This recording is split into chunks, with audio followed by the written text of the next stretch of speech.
The second problem I would like to discuss is that of particle density. The grids present in the basic machines which we have discussed so far are only capable of maintaining a very low ion density in the target in the middle of the machine.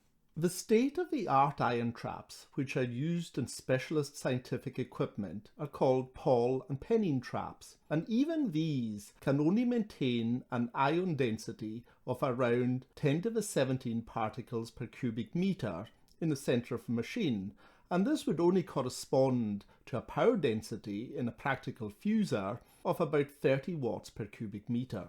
A table showing the various particle densities available from different sources and technologies is shown on the screen.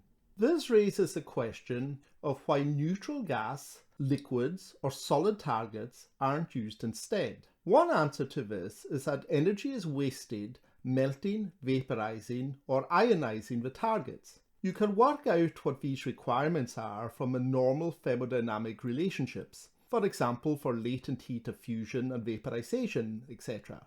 The cost per particle can then be calculated and converted into electron volts from joules. These losses add an extra burden to the system on top of the losses which we've already described, although they are generally not as great as you might imagine. For example, the first ionization energy of tritium is only around 14 electron volts.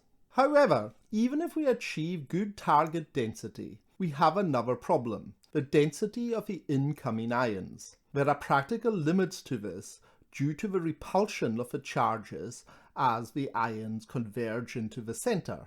Practical experiments indicate that just about the highest current density possible in a parallel confined beam is around 1 kiloamp per square centimeter of cross-sectional area. And this is only obtainable in a state-of-the-art pulsed space-charge neutralized beam, which is very difficult to obtain in practice. This corresponds to a power density of only around 30 milliwatts per cubic meter. So clearly then, the density of a beam is a serious limiting factor. In the next video, we'll have a look to see how this might be overcome.